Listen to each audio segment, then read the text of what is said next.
বাড়িতে একা থাকেন, কাজ থেকে ফিরতে দেরি হয়ে গেছে, বাড়িতে আসতে দেরি হয়ে গেছে, তাহলে ঝটপট বানিয়ে নিন 5-10 মিনিটের ভেতরে এই ডিমের তরকারি।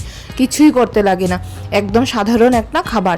ফটাফট বানান আর ফটাফট খান। প্রথমে একটা ডিমকে ভেঙে নেবেন, ভেঙে নিয়ে একে মামলেট করে নেবেন, বা অমলেট যাকে বলে। অনেকে অমলেট বলে, অনেকে মামলেট বলে, তো যেটাই বলেন আপনারা। অনেকে ডিম ভাজাও বলে।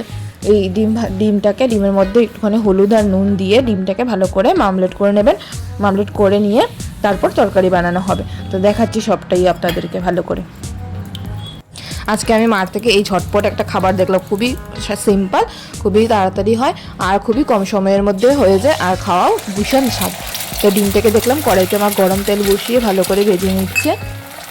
ডিমটাকে চারিদিকে ছড়িয়ে দিল।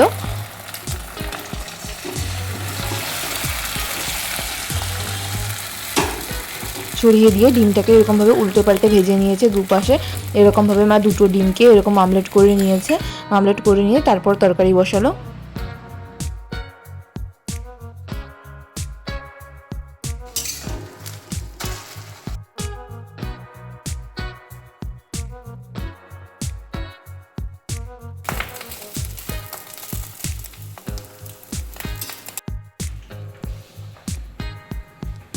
এই যে এখানে দুটো ডিমের অমলেট হয়ে গেছে। এবার কড়াইতে মা তেল দিয়ে দিল। তেল দিয়ে এর মধ্যে পেঁয়াজ ভাজা করবে। প্রথমে পেঁয়াজ রেখেছে, মাকে কুচি করে কেটে নিয়েছে। দুটো পেঁয়াজকে কুচি করে নিয়েছে।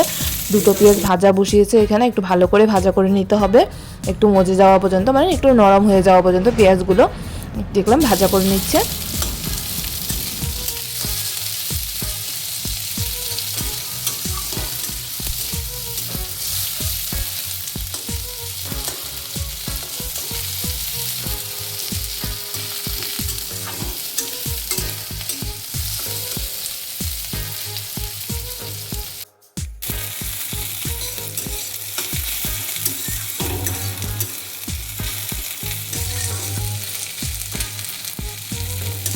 এখানে পেঁয়াজগুলো যথেষ্ট ভাজা হয়ে এসেছে, গোল্ডেন হয়ে এসেছে। এর মধ্যে দেখলাম একটা পেঁয়াজের বাটা নিয়েছে। এর মধ্যে জিরে ধনের গুঁড়ো, মরিচের গুঁড়ো আর হলুদের গুঁড়ো আর স্বাদ মতো নুন নিয়ে নিয়েছে।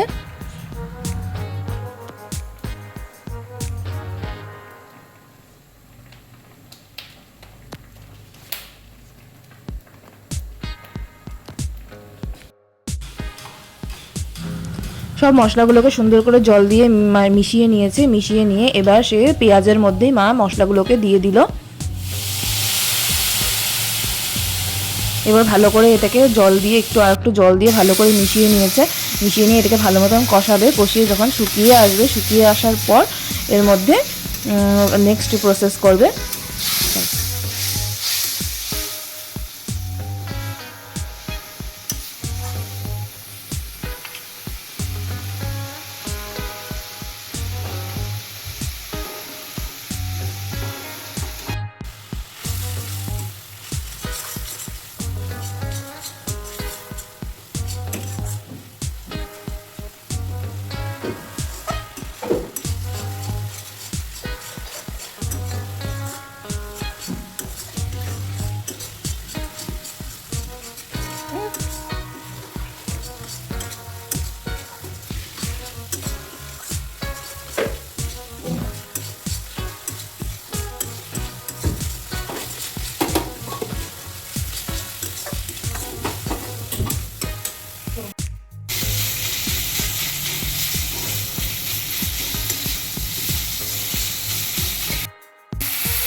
এখানে মশলাটা অনেকটা শুকিয়ে যাওয়ার পর মা এর মধ্যে ঝোল দিয়ে দিল। মানে যতটুকু পরিমাণ ঝোল আপনাদের চাই সেই রকম থেকে একটুখানি বেশি দিতে হয়, যাতে পরের দিকে শুকিয়ে আরও কমে যায়।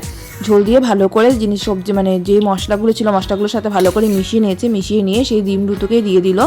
দিয়ে ভালো করে ফুটতে দেওয়া হবে। ফুটে একটুখানি শুকিয়ে আসার পর, মানে ঝোলটা ঘন হয়ে যাওয়ার পর এর মধ্যে গরম মশলা দিয়ে নামিয়ে নিয়েছে। তা ফোটা পর্যন্ত আমরা অপেক্ষা করব, তারপর গরম মশলা দিয়ে নামিয়ে নেবে।